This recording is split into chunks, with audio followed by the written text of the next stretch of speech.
Salam alaikum Azoul, bonsoir. Rétro info de la semaine comme chaque samedi. Avec moi aujourd'hui deux invités seulement pour pouvoir aller un peu au fond des choses. Zoher Ruiz, secrétaire national de Gil Jadid. Merci Zoher d'être avec nous. Bonsoir, merci à vous pour l'invitation. Merci. Et Idir Unnoran, militant des droits de l'homme. Merci Idir. Merci pour l'invitation. Merci. Idir qui était avec nous hier.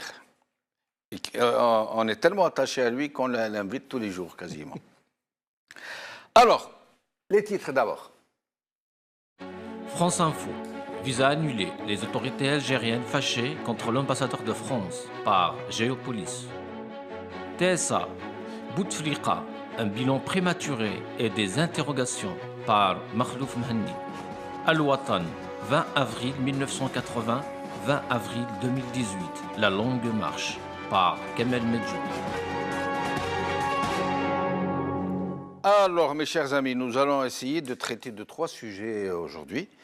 La déclaration de l'ambassadeur de France au sujet des hauts fonctionnaires algériens qui risquent la sécurité sociale française, les rapports de la Banque mondiale et de FMI dans le contexte de la grosse propagande qui a été faite à M. Bouteflika à l'occasion du 4e anniversaire de son 4e mandat, et enfin la commémoration du 20 avril, le printemps berbère.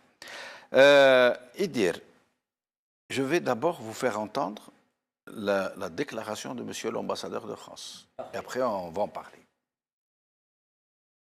Avec un visa de tourisme qui vont à l'hôpital, qui laissent une aide hospitalière de 5 000 ou de 10 000 euros, dans certains cas, ça a conduit le consulat général à annuler des visas de ces personnes-là, à les convoquer au consulat à leur retour et à annuler des visas de circulation pour eux et leurs familles. Un certain nombre de personnes qui se présentent avec un mauvais dossier, comme ça a été fait récemment, nous avons convoqué des personnes qui étaient des fonctionnaires algériens, des hauts fonctionnaires algériens, qui allaient en France avec un mauvais dossier, de mauvais motifs. Nous les avons convoqués pour annuler leur... Alors, on a convoqué des fonctionnaires et des hauts fonctionnaires algériens qui sont partis se faire soigner en France, alors qu'ils n'avaient pas de prise en charge, alors que le motif de l'obtention de leur visa n'évoquait pas des soins. Et donc, on les a convoqués pour leur retirer leur visa. J'imagine que dans les 29 millions d'impayés pour 2017, ce n'est pas que des hauts fonctionnaires et des fonctionnaires. Beaucoup d'Algériens qui ont trouvé la combine, qui viennent, qui se font admettre dans les urgences et qui donc se font hospitaliser et après, ils ne payent pas. Mais la part des hauts fonctionnaires et des fonctionnaires, elle doit être minime. Alors pourquoi? La question est pourquoi l'ambassadeur fait-il une telle déclaration? Quelles sont les arrière-pensées de cette curieuse sortie? Pour moi, ce qu'il faut retenir d'abord, c'est la véhémence des propos, c'est l'intensité dans les décibels de la voix. Il a eu une dynamique gestuelle un peu violente en exprimant ça et en stigmatisant les hauts fonctionnaires qui viennent se faire soigner donc en France et qui repartent sans... Vous avez raison, mais juste pour apporter de l'eau à votre moulin, voici la réponse du représentant du ministère des Affaires étrangères algérien. Dans ses déclarations reprises par la presse au sujet de l'attribution des visas, l'ambassadeur a de nouveau montré une propension à étaler publiquement devant les médias des appréciations inopportunes, peu amènes et donc inacceptables. Tout à fait. En langage diplomatique, vous savez, être diplomate, c'est assurer en fait la politique étrangère et trouver les rondeurs nécessaires pour faire avancer les intérêts à la fois stratégiques et vitaux du pays. Dans ce cas précis, je découvre votre VTR là sur le. Moi, ce qui m'a surpris un peu, c'est sa dynamique gestuelle, qui était un peu excitée.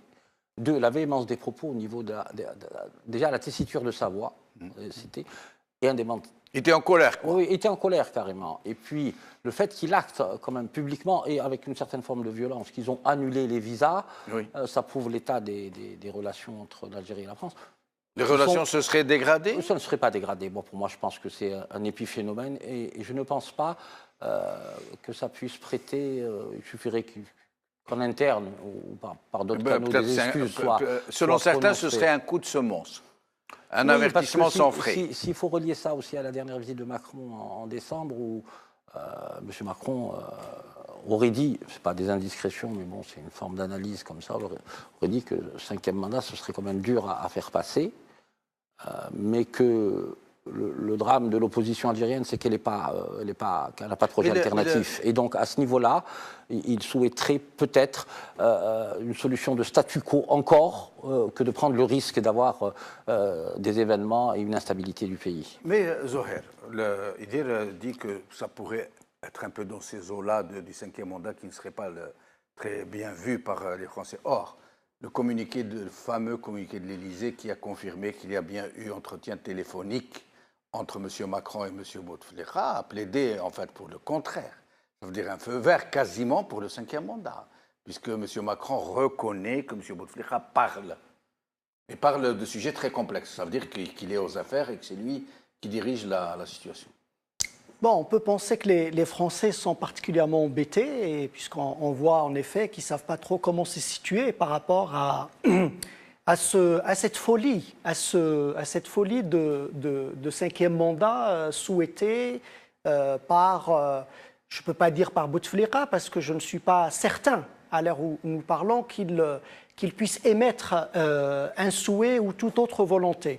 Mais en tout cas, par tous ceux qui sont intéressés financièrement, j'entends, financièrement par le maintien du statu quo, c'est-à-dire son clan, c'est-à-dire ils ne lui sont pas étrangers. Ce sont les personnes qu'il a souhaitées autour de lui, lorsqu'il a fait le vide autour de lui, donc ce sont les personnes qu'il a souhaitées, et ce sont donc ces personnes-là qui souhaitent ce 5e mandat particulièrement. Maintenant, s'agissant des déclarations de l'ambassadeur de France, je partage ce que vous venez de dire, parce que moi j'avais l'impression que c'était un maître d'école qui était très en colère vis-à-vis de ses élèves. Peut-être oui, c'est plutôt un huissier de justice. Ou un huissier de justice aussi, on peut le penser. Mais en tout cas, il était très en colère et puis il a annoncé la sanction, c'est-à-dire l'annulation des visas. Bon, c'est inadmissible. C'est inadmissible, non pas pour abonder dans le sens du ministère des Affaires étrangères. C'est inadmissible que notre pays... par ailleurs, ces gens vont se faire soigner, ils risquent.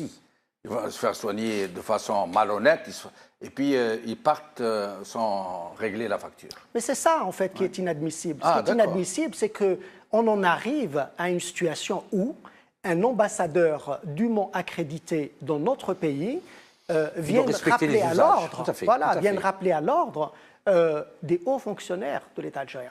Cela montre simplement que c'est la débandade généralisée. C'est-à-dire que dans ce pays, finalement, c'est la voix de l'ambassadeur autoritaire, de l'ambassadeur qui fait écho, parce qu'il n'y a plus de pilote, il n'y a plus personne. Tout le monde toutes les institutions sont à l'abandon, les gens resquient comme ils ont l'habitude de le faire, et vous avez ici, et je suis d'accord, c'est un épiphénomène, vous avez ici un rappel à l'ordre sur ce type de fonctionnaire. Donc c'est comment est-ce qu'on en est arrivé jusque-là? Voilà. Et ça, c'est le résultat, ça, c'est le bilan de Bouteflika. Alors, et là, moi, je relève 2 problèmes, en fait. D'abord que maintenant, tout le monde se soigne à l'étranger, enfin, même ceux qui n'en ont pas les moyens, même ceux qui n'arrivent pas à avoir une prise en charge, parce qu'il semble que parmi les hauts fonctionnaires, il y ait une sorte de collège. Il y a le premier collège qui a des prises en charge, même pour des petits bobos, y compris pour leurs bonbonnes, des privilèges. Voilà. Et il y a les autres qui n'ont pas ce privilège et qui donc vont se faire soigner en trichant. Les autres, au niveau de la population, de la société, en sont arrivés à vendre leurs biens pour aller se soigner en Tunisie, au Maroc. Mais donc, d'abord, cette question du 2e collège. Qui sont ces hauts fonctionnaires qui n'obtiennent pas de prise en charge?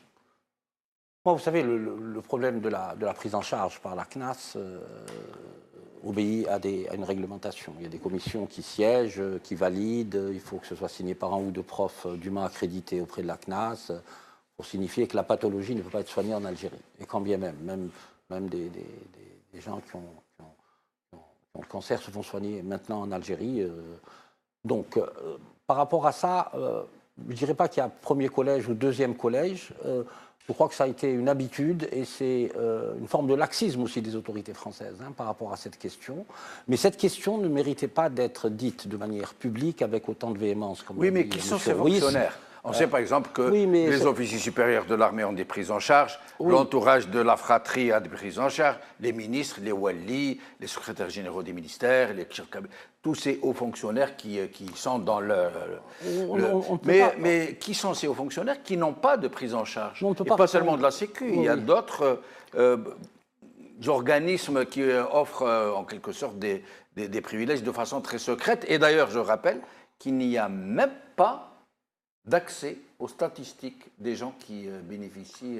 Tout à fait. Là, on ne peut pas savoir quel est l'échantillonnage et comment Là, ce qu'il y a d'intéressant à dire, ce n'est pas le citoyen qui part en vacances et qui subit un accident ou qui subit un malaise et qui se fait hospitaliser. Parce que celui-là, je pense qu'il est couvert par l'assurance qu'il prend à la délivrance du visa. Déjà, à ce niveau-là, je pense que le problème est réglé. Mais là où on doit être interpellé, et à la limite, je rejoins M. Ruiz quand il dit qu'il y a un dysfonctionnement au sommet de l'État, c'est que l'ambassadeur dit qu'il a ciblé une population. Il a ciblé la population des hauts fonctionnaires. Vous avez dit fonctionnaires et hauts fonctionnaires. Ce qui laisse supposer que c'est un échantillonnage qui est clairement défini. Oui. Ce n'est pas l'agriculteur, ce n'est pas le médecin, c'est le fonctionnaire. Donc, c'est un fonctionnaire de l'État. Et c'est d'autant plus grave. D'accord, et c'est pas un entrepreneur, c'est pas un chef d'entreprise, c'est pas... vous comprenez? Oui. Donc, quand il a ciblé cet échantillonnage, moi, je pense qu'il y a deux niveaux de compréhension, de lecture, si les outils sont bons pour lire, à la limite. Hein. C'est que, c'est un pavé qui est lancé à l'Algérie, et c'est pas au niveau de cette espèce de... Vous avez parlé de 27 millions d'euros ou de 29 millions d'euros. C'est marginal dans les échanges, à la limite. En termes de contentieux, pour deux États ou deux organismes d'État, c'est marginal. D'autant plus que, comme je le disais à M. Ruiz, le dossier, le contentieux avec les caisses algériennes a été pratiquement réglé sous la mandature de Hollande par Marisol Touraine. Oui, ils ont épongé. Ouais. Mais moi, ce qui m'inquiète, ce qui m'interpelle, c'est comment il est ciblé les fonctionnaires et les hauts fonctionnaires. Et de le dire aussi brutalement, comme l'a souligné aussi M. Ruiz, brutalement avec de la véhémence. Voilà. Encore un mot avant de passer au sujet suivant. Bon, ce qu'on peut dire aussi, c'est que on nous bassine en ce moment avec les réalisations de Hamatour. On va y arriver. Le bilan de Bouteflika. C'est ça, c'est des gens qui ne peuvent pas se soigner en Algérie. On nous annonce un nombre invérifiable de réalisations d'hôpitaux construits, dont des hôpitaux construits, invérifiables. Oui. Si c'est que les murs, ça ne sert à rien. Qu'est-ce qu'on y fait puisque les gens partent se soigner à l'étranger. Oui. Donc, c'est une réponse aussi à ce bilan qu'on veut nous présenter vous venez d'enchaîner sur le deuxième sujet. Donc, les réalisations, il y a eu des reportages, des publi-reportages, une sorte de publi-reportage, de la propagande primaire, vraiment, qui montre, d'ailleurs, les Algériens n'ont pas reconnu dans les images leur pays. Ils ont dit, mais c'est quel pays ça? C'est magnifique, des places, des espaces verts, des plages propres, des hôpitaux, magnifique. Et donc, mais je vous laisse poursuivre que justement par rapport à ce qui a été fait de propagande, de réalisation, coup sur coup, il y a donc ces déclarations de l'ambassadeur qui dit « Ah mais attendez, vos citoyens viennent se soigner chez nous ». Et il y a les rapports de la Banque mondiale et du FMI qui sont tombés quasiment à bras raccourcis sur la gestion du gouvernement actuel. Certains ont qualifié leur coup de semence comme une véritable sonnette d'alarme. Oui, après, je vais vous dire, le rapport de la Banque mondiale et du FMI ne dit rien d'autre que ce qu'a dit le Premier ministre Ahmed Yahya lui-même il y a quelques mois. Et nous allons l'écouter justement. Nous allons l'écouter. Absolument. Qu'est-ce qu'il a dit au juste, M. Yahya? لكن بعد 3 سنوات من الصمود شدت الأزمة أكثر. كما نقول له بالعامة وصل الموصل العظم. وصل الموصل العظم. Voilà, donc je ne savais pas que vous alliez passer cette petite séquence. Voilà, donc ça ne dit pas plus que ce qu'il a dit avec ces mots. c'est que la situation est catastrophique. Ouais. La situation est chaotique. Il avait même dit à un moment donné, nous ne pouvons plus payer les salaires des fonctionnaires. On ne paiera pas les salaires de novembre, avait-il dit à l'époque. Et le recours à la planche à billets. Absolument. Et le recours à la planche à billets. Et il avait aussi, il parlait des parlementaires aussi d'ailleurs, oui. D'où le recours à la planche à billets. Il a dit aux sénateurs, il leur a dit, même vous, nous ne pourrons pas payer vos salaires, vos émoluments. Ouais. Donc ce que dit le rapport de la Banque mondiale et du FMI est tout à fait dans le même sillage. Ils disent que la situation est compliquée, qu'elle va de plus en plus se compliquer, que nous allons avoir une inflation à 2 chiffres. 2020, ils annoncent déjà une entrée sur une inflation à 2 chiffres. À mon avis, on y sera bien avant. Ils disent que les réserves de change d'ici 2020 ne permettront d'assurer des importations que pour 3 mois. Oui. Absolument. Les experts là, ça et ça, on le dit depuis des mois et des mois ici. Il me semble que la Banque mondiale prévoit un taux d'inflation de 9% en 2019. Oui, mais 9%, M. Benchenouf, oui. Sur la base des chiffres que donne le ministère du Commerce et le ministère des Finances. Hein. Oui, c'est sur la base du déclaratif. C'est une base déclarative. Je vous laisse terminer, monsieur. Oui. Et donc, on ne peut pas avoir un bilan aussi parlant que cela, porté par le Premier ministre, le Premier ministre du président Bouteflika. C'est lui-même qui l'a nommé. Donc c'est lui qui est venu expliquer la situation et donc le bilan. Mais qu'a fait M. Bouteflika pendant tous ses mandats? On en arrive à cette situation. Il nous a aussi expliqué par ailleurs sur d'autres séquences, et Bouteflika aussi d'ailleurs l'a expliqué dans des reportages, c'est qu'on ne peut pas continuer à compter sur les hydrocarbures et qu'il fallait passer à autre chose. Oui. Et qu'a-t-il fait? Nous dépendons encore à 80%, la fiscalité en tout cas dépend 98% des hydrocarbures. Est-ce qu'un pays qui vit sur une monoressource depuis 1962, hormis le petit passage Boumedienne où il y a eu une petite industrie de pure façade, moi j'étais gestionnaire, j'en sais quelque chose, des industries qui était un peu comme une vache qui nourrit par fournée entière de foin et qui donne du lait au compte-gouttes. Hormis ce petit passage, l'Algérie a toujours vécu de son pétrole et de son gaz. Est-ce qu'il est envisageable que du jour au lendemain, on se mette à produire, à exporter? Non, il aurait fallu le préparer. Nous en sommes conscients. Tout le monde est conscient, sauf ces dirigeants-là. Tout le monde est conscient qu'il faut passer à autre chose et qu'il faut le préparer. Il y a des opportunités immenses dans ce pays pour passer, justement, quitter cette dépendance qui est quasi criminelle si on continue à le faire. Cette dépendance vis-à-vis des hydrocarbures, ce n'est pas tenable, ce n'est pas possible. Tout le monde dit que... C'est mortifère pour l'ensemble du pays. C'est mortifère pour toute la société. Et donc, on le dit depuis des mois et des mois. Mais on ne passe pas à autre chose comme ça. Il faut passer par des décennies de souffrance, d'austérité, de travail. Pas nécessairement. Ah bon. Si c'est préparé bien en amont et si c'est progressif et transitoire, il n'est pas nécessaire de souffrir.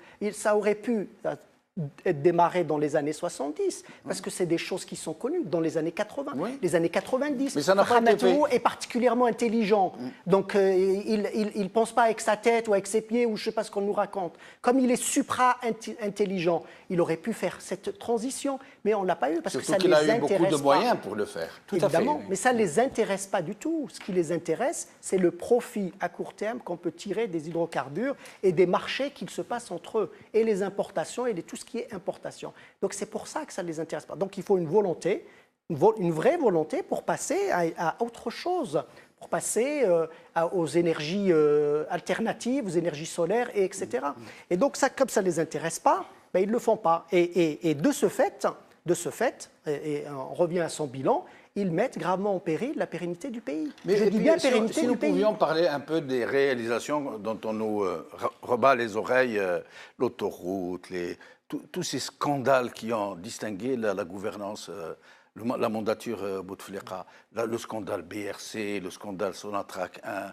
Je rappelle que BRC, l'un des plus gros scandales de l'après-indépendance, la société a été dissoute sans audit. M. Bouteflika a dissous la BRC sans audit préalable pour éviter justement que certaines choses ne remontent à la surface.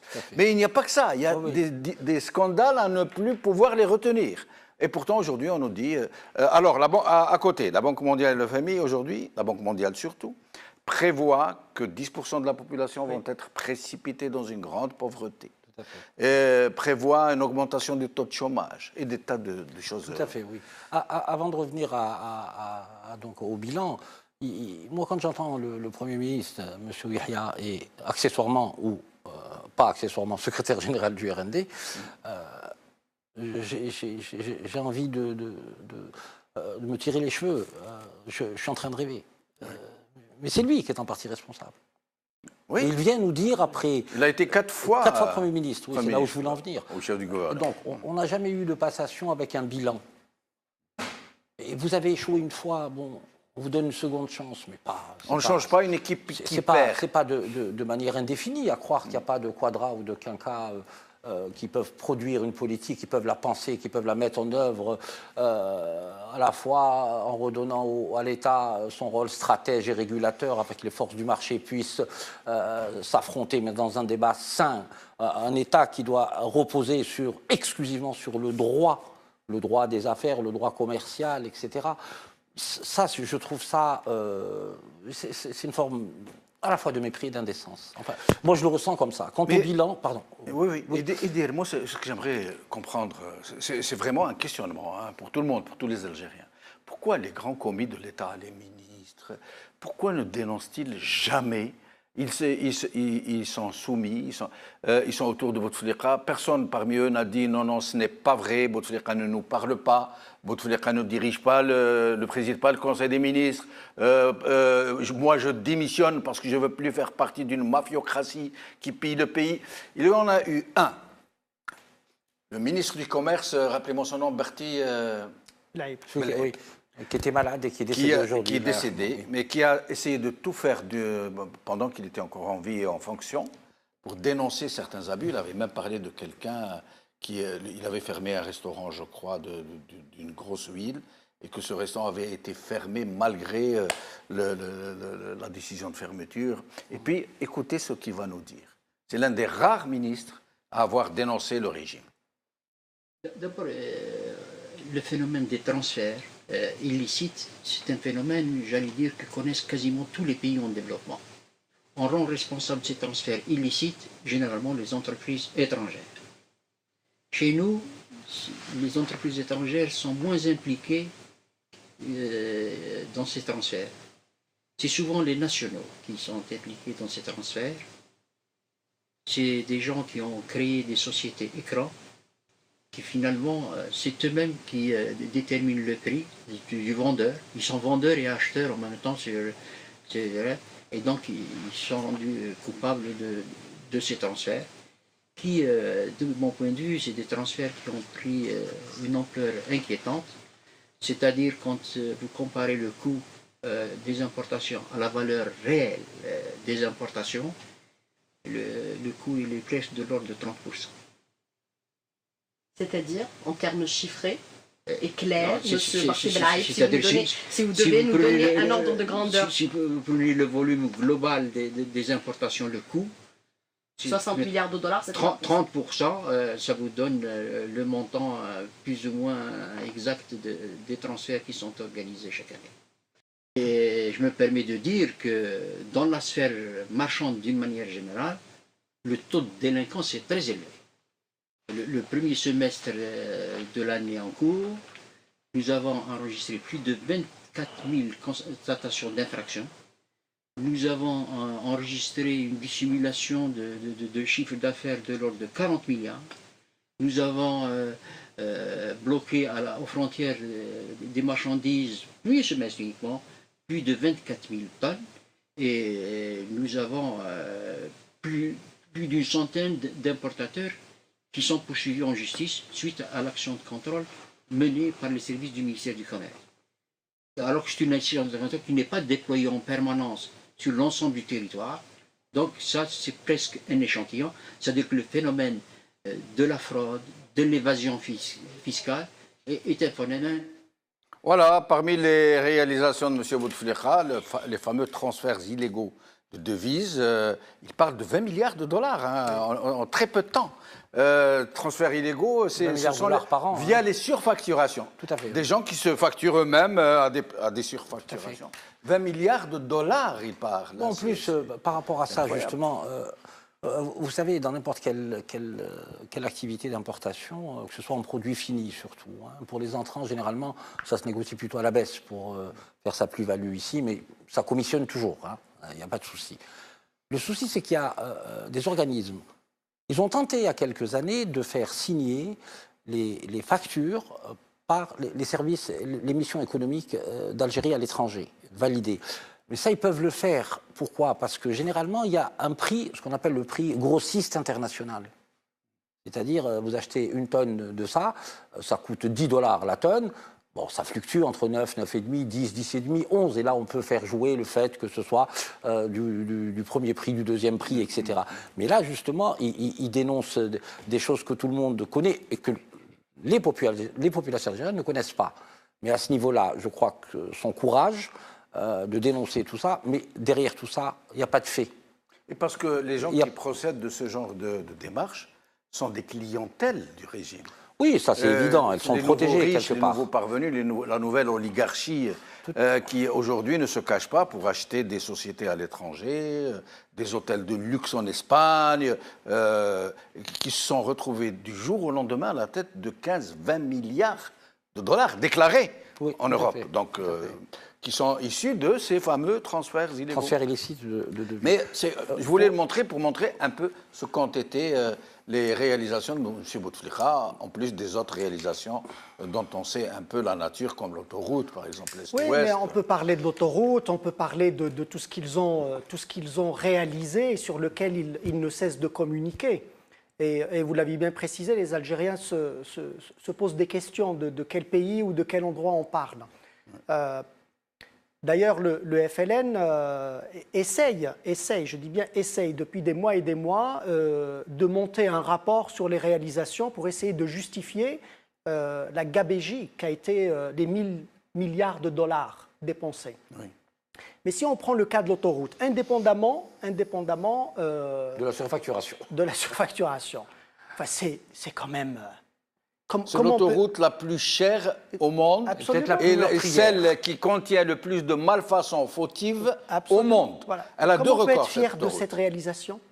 Comment est-ce possible d'être aussi fier d'une réalisation pareille et de le montrer dans ces reportages publicitaires et dans les rapports sur le bilan? L'Algérie avait-elle besoin de tout ça? Il était tout à fait possible de faire une autoroute à un meilleur prix et dans de bonnes conditions. J'étais à Alger il y a quelques semaines et à l'aéroport d'Alger, j'étais sur la passerelle pour rentrer dans l'avion. Et je voyais la construction du deuxième aérogare qui va y avoir une jonction avec l'aérogare actuel. Il n'y avait que des Chinois qui étaient en train de faire des soudures. Comme si la des soudures, et d'autres qui étaient en train de balayer. Tous des Asiatiques. Pas un seul Algérien. Mais eux, l'explication qu'ils donnent, et elle a été donnée par plusieurs hauts fonctionnaires, comme ils disent, des ministres. Ils disent que les Algériens ne veulent pas travailler. C'est faux. Belkhadem l'a dit, entre autres. C'est faux. Ce sont des contrats négociés avec les Chinois dans ces conditions-là, avec une contrepartie, ce que vous appelez surfacturation, c'est-à-dire tout ce qui passe ici, justement pour se soigner à l'étranger ou autre. C'est faux, c'est ce qu'ils ont négocié avec les Chinois. Ils règlent les problématiques de chômage de la Chine, en partie, et ils laissent les Algériens pourrir sur place. Et Gilles Jadid, quelle est la position de Gilles Jadid sur ces irrégularités, sur ces transgressions, sur ces vols, sur ces pillages? Il est temps de passer à autre chose. Il est temps d'en finir avec ce régime. C'est pour ça que Gilles Jadid est absolument contre ce 5e mandat et fait tout ce qu'il faut pour qu'il n'y ait pas ce 5e mandat. D'ailleurs, nous l'avons dit, si nous devions être seuls dans la rue pour protester contre cette éventualité de 5e mandat, eh bien nous serons seuls dans la rue pour protester contre ce 5e mandat. Il n'est pas question qu'il puisse rempiler, que ce régime puisse rempiler encore. Ils ont déjà fait assez de mal au pays. Mais Zoher, moi je me permets de vous interrompre. Pour le régime actuel, pour la fratrie Bouteflika et pour les 60 à 70 généraux qui soutiennent cette fratrie en échange d'on ne sait quoi, dont on imagine très bien la teneur. C'est une question de vie ou de mort. Ils savent que s'ils ne passent pas au 5e mandat, ils vont être jetés en pâture à la foule. Ils savent qu'ils vont être lynchés. Ils savent qu'ils vont devoir rendre compte de toutes les prédations auxquelles ils se sont livrés. Donc vous imaginez bien que pour eux, c'est une question de vie ou de mort. C'est pour ça qu'il est encore temps pour eux de renoncer à ce 5e mandat. Il est encore temps, tant que les choses peuvent se passer dans de bonnes conditions, d'où les propositions de Gilles Jadid, de partir sur une transition, que l'opposition puisse se mettre d'accord, à condition qu'il n'y ait pas de 5e mandat. Je veux être très clair là-dessus. Il n'est pas question de jouer le lièvre en face d'une candidature de Bouteflika. Donc, que l'opposition se mette d'accord sur un candidat consensuel et qu'on passe à une transition négociée. Et donc, il est encore temps pour eux de ne pas arriver à une situation telle que vous la décrivez. Et il faut que les Algériens s'engagent. De toute façon, on ne peut pas être seul. Les partis politiques ne peuvent rien faire seuls si la population ne s'engage pas dans cette dynamique. Le problème, ce que dit le représentant de Gilles Jadid, c'est qu'ils disent que l'opposition s'accorde sur une seule personne, qui sera à la fois charismatique et qui fasse le consensus autour d'elle, mais qui irait aux élections quand même. C'est le suffrage qui déterminera. À condition qu'il n'y ait pas de 5e mandat pour M. Bouteflika. Absolument. Mais il faut prendre en considération aussi, et c'est de manière mécanique, que le système va voir son candidat. Il y a des candidats dans le plan A, dans le plan B, dans le plan C. Et la machine qui va avec. Et toute la machinerie qui va avec. Et je parlerai de l'état profond, organisation de masse, etc., etc. Pour le moment, il me semble, pour la position de Gilles Jadid, après sa lecture, son analyse, qui pose ses préalables et comment il voit la sortie de crise par rapport au pays. Mais il faut qu'on prenne en considération aussi la transition. Parce que non, on a une problématique de système. Ce système a prouvé qu'il ne pouvait pas mourir de vieillesse. D'accord ? Il se régénère. Il se régénère. Mais pas dans les mêmes conditions. Il se régénère, mais il n'est plus du tout dans les mêmes conditions. Je suis d'accord avec vous, le monde a changé, il y a une jeunesse en appétence de liberté, etc., etc. Là, je suis entièrement d'accord avec vous. Le système est là. Il va avoir son candidat. L'opposition va avoir son candidat. S'ils arrivent justement à statuer sur la personne idoine qui représente toutes les conditions nécessaires. Mais comme l'a souligné M. Benchnouf, la machinerie est derrière. Et d'ailleurs, c'est ce que je reproche un peu à la CNLDT, où la plupart des fondamentaux, c'était convoquer l'article de la Constitution pour empêchement. Alors qu'on aurait dû préparer l'alternative politique, à la limite comme un shadow cabinet.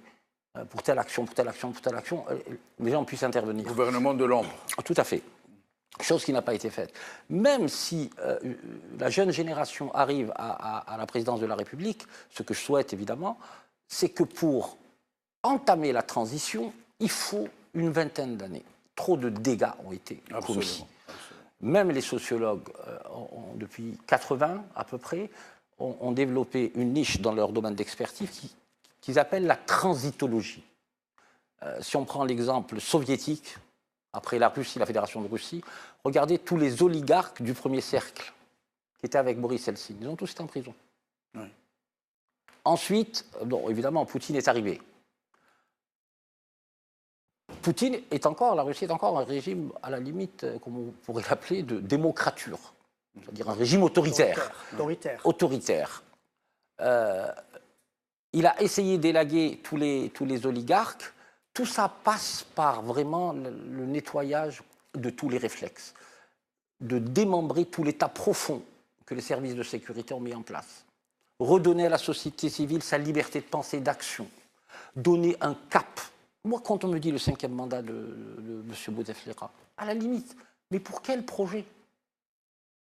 Comment on peut mettre en perspective l'Algérie d'aujourd'hui avec la crise qui arrive et qui va nous enfoncer, l'Algérie de 2030, de 2045 ? Il n'y a pas de cap.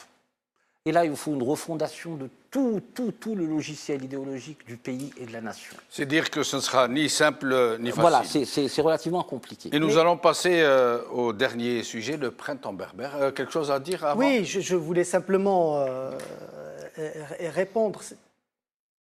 Il va falloir engager cette transition. C'est-à-dire qu'on ne peut pas continuer à s'accommoder d'un 5e mandat, d'un 6e, etc. Et ne pas mettre toute l'opposition, la société civile et en mouvement pour engager cette transition. Et donc c'est le moment. Le 5e mandat, il va contrecarrer tout mouvement possible de l'opposition. Et vous avez parlé de la CLTD, comment les choses sont parties en vrille parce qu'il y a eu les élections législatives. Tout à fait. Et que le pouvoir a très bien fait. Il a appelé en catimini M. Bokri, il a appelé en catimini un autre parti. Et donc il faut passer à autre chose. Cette opposition... D'ailleurs, vous venez de citer le MSP, il y avait le RCD, et il y en avait d'autres. C'est l'opposition du régime, ce n'est pas une opposition à ce régime-là, c'est l'opposition du régime. Ils étaient dans ces gouvernements, Bouteflika, je rappelle, le RCD et le MSP. Donc c'est l'opposition de ce régime-là, et c'est pour ça que ça n'a pas fonctionné. Maintenant, il va falloir engager ce mouvement, et donc il faut le faire, il faut l'entamer.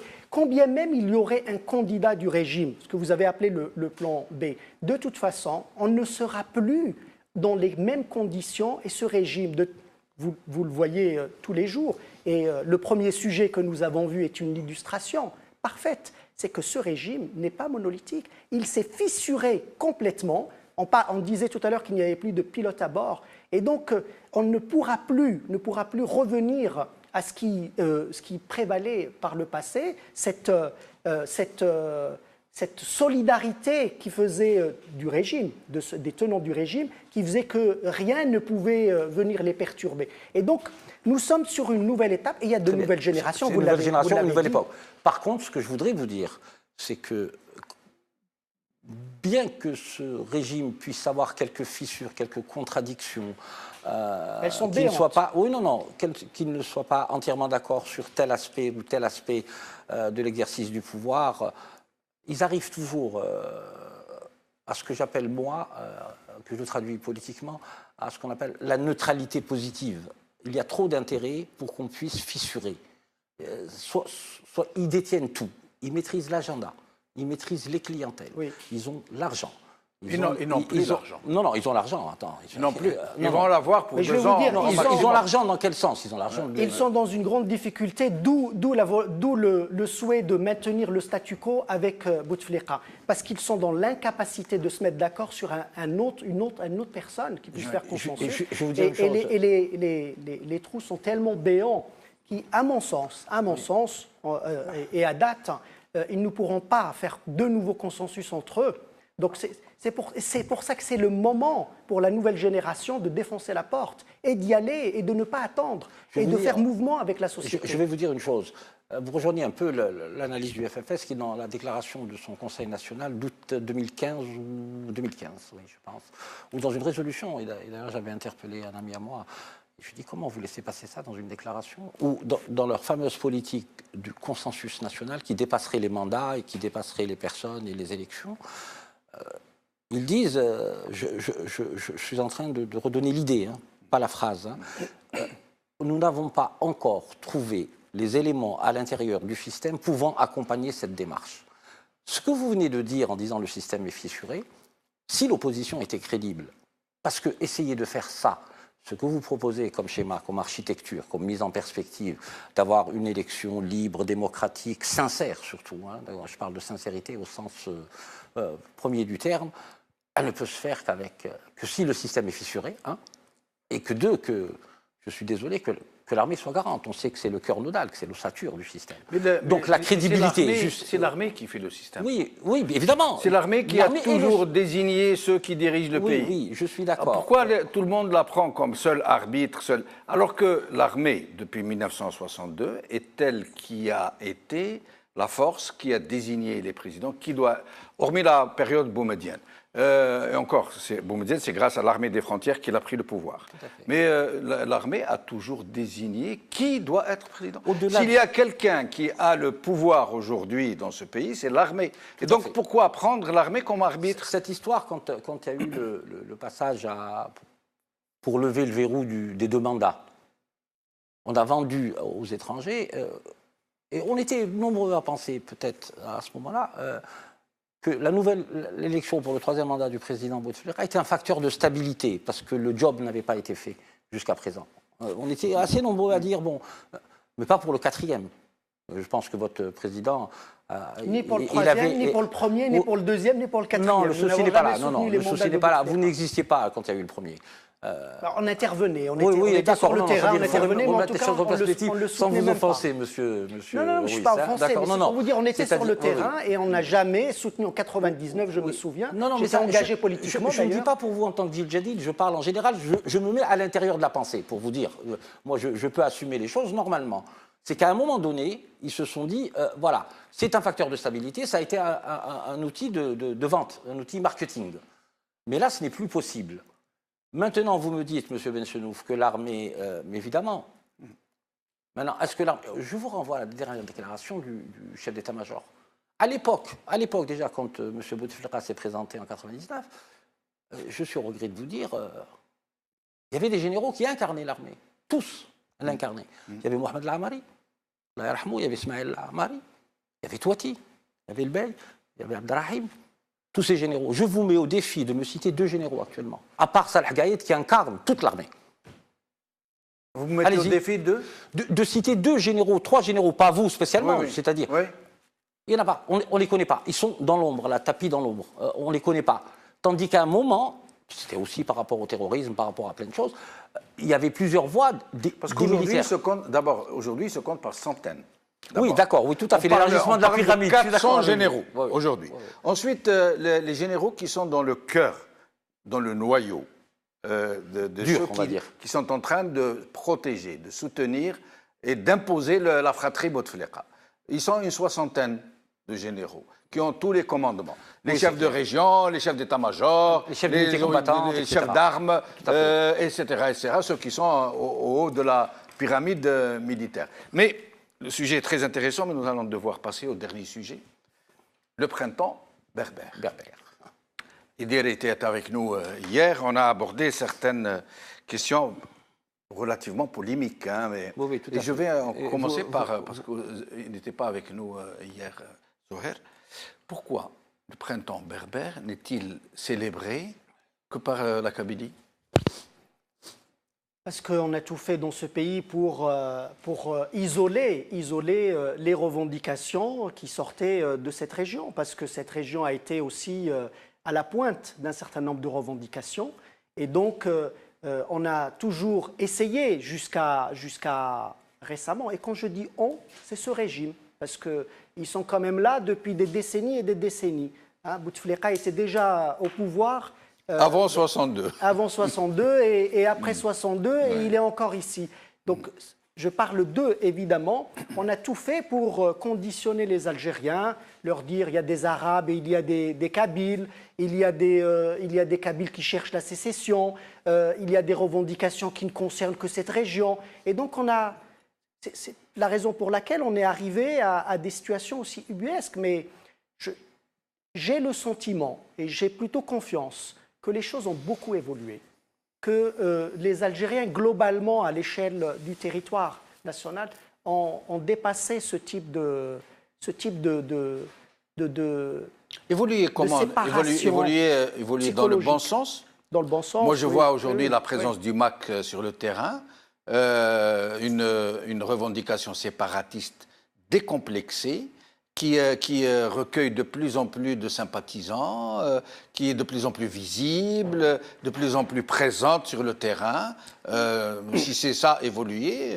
Moi, je parlais c'est pour ça que je parlais du territoire. Je parle des Algériens dans leur ensemble. Dans leur ensemble, se sont quand même appropriés la dimension amazigh de leur propre personnalité. Moi, je ne suis pas d'accord, Zoher.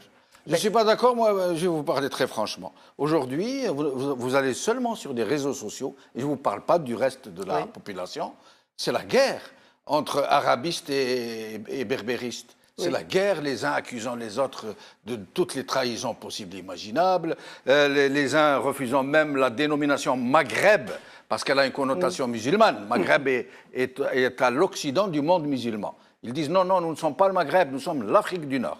Pour vous dire. Les autres accusant les berbéristes d'être à la solde des sionistes, moi je ne pense pas que nous nous sommes réappropriés notre dimension, ce qui était une dimension réelle de notre identité, avec notre amazirité, notre islamité et notre arabité, sont devenus des champs de friction, de conflit. Évidemment, mais j'ai quand même la faiblesse de penser que ce que vous voyez sur les réseaux sociaux n'est pas la majorité, ne représente pas la majorité des Algériens. Je suis convaincu de ça. Vous pensez que les Algériens assument aujourd'hui leur amazirité de façon pleine et entière? Je pense que nous Même s'ils ne sont pas berbérophones? Oui, je pense que nous avons largement dépassé ce conditionnement qui a fait qu'on a essayé de diviser les Algériens justement pour mieux régner et de faire en sorte d'isoler une région, comme je le rappelais, qui était à la pointe d'un certain nombre de revendications, justement pour que ça ne touche pas les autres régions. Donc il y avait là toute une stratégie d'endiguement de cette région-là, justement pour que parce que c'est la revendication démocratique. À partir du moment où vous ouvrez, vous laissez les gens s'exprimer, ils vont commencer à s'approprier un certain nombre de choses, leur propre identité, le besoin de liberté, d'expression et ainsi de suite. Et donc on a essayé d'enfermer un certain nombre de personnes, notamment dans cette région. Et puis au démarrage du multipartisme, il faut dire aussi les choses, c'est que un certain nombre d'idéologies se sont exprimées les unes contre les autres, et ça n'a pas forcément permis de poser les choses de manière tranquille, de se parler, etc. Et je suis convaincu que nous avons dépassé cette période-là. Alors, ce n'est pas suffisant, oui, bien sûr, ce n'est pas suffisant. Le régime joue de cela encore en faisant semblant d'octroyer Yanaïr et je ne sais quoi, etc. Donc oui, il continue à essayer de récupérer ça. Et donc c'est à nous, c'est à la nouvelle génération de s'exprimer librement, de s'approprier ce type de...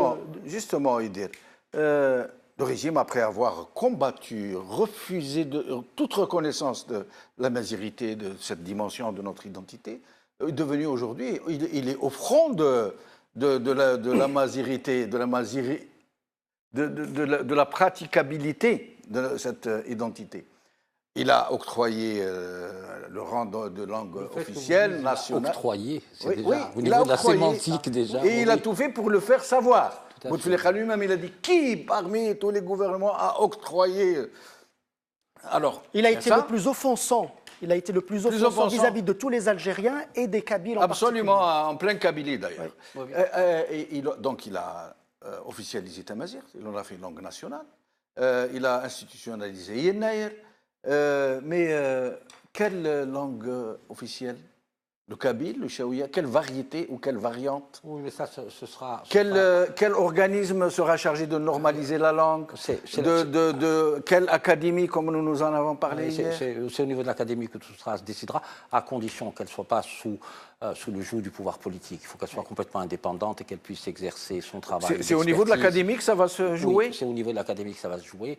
Pourquoi? Parce qu'il y a des voix dissonantes qui disent, les ulama, qui disent que les ulama qui ont toujours combattu la mazirité, je suis désolé, même pendant le mouvement national, puissent avoir la décence de se taire, qui s'occupent de ce qu'ils sont, là où ils ont de l'expertise, pour essayer de développer leur parce que les ulama veulent en faire partie.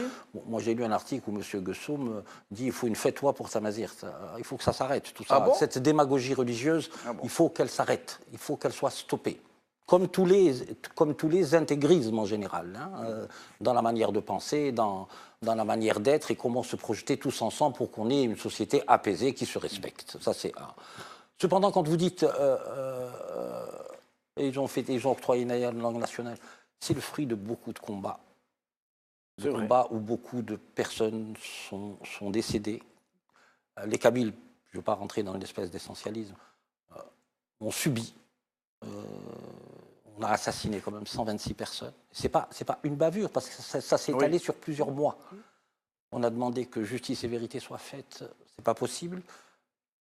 Ensuite, ce drame a été versé dans le cadre de la réconciliation nationale, ce qui veut dire que juridiquement, vous ne pouvez pas déposer plainte pour savoir qui ont été les commanditaires, surtout, le gendarme qui tire s'il reçoit un ordre.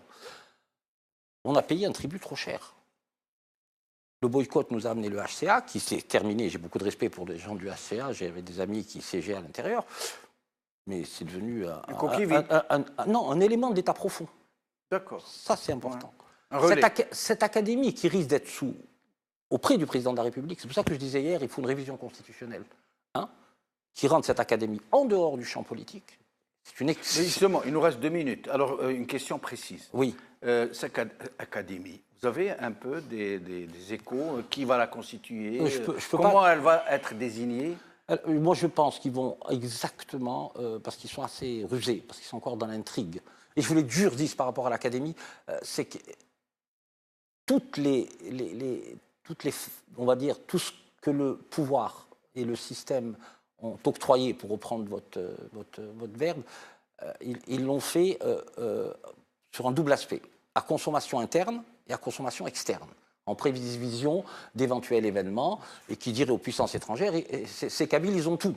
Ils ont leur radio, ils ont leur télévision, ils ont leur académie, ils ont ceci, langue nationale et officielle, etc. etc. Ça, il faut que les gens puissent comprendre. Ça, c'est un. Deuxièmement, cette académie, moi j'ai très peur, si elle est sous la domination d'un pouvoir politique, quel qu'il soit, risque d'être instrumentalisée. Ils vont en faire encore un élément de propagande et un instrument de l'État profond. C'est pour ça, et moi j'ai tout sous, par rapport au statut, ils vont reproduire le même statut que pour l'Académie de langue arabe.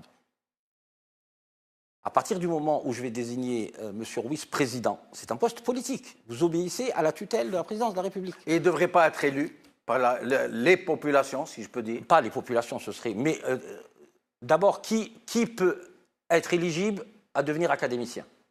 La plupart des chercheurs, on a des profs, on a des chercheurs de rang professoral. Et c'est fini. Ah ben c'est dommage, parce que là, ça méritait d'être un peu... Oui, là, on reprendra le sujet. Parfait. Merci beaucoup, mes chers amis. Merci à vous, chers amis, d'avoir suivi cette émission. Bravo à la khair. C'est la mot, ça m'a si je bafouille un peu.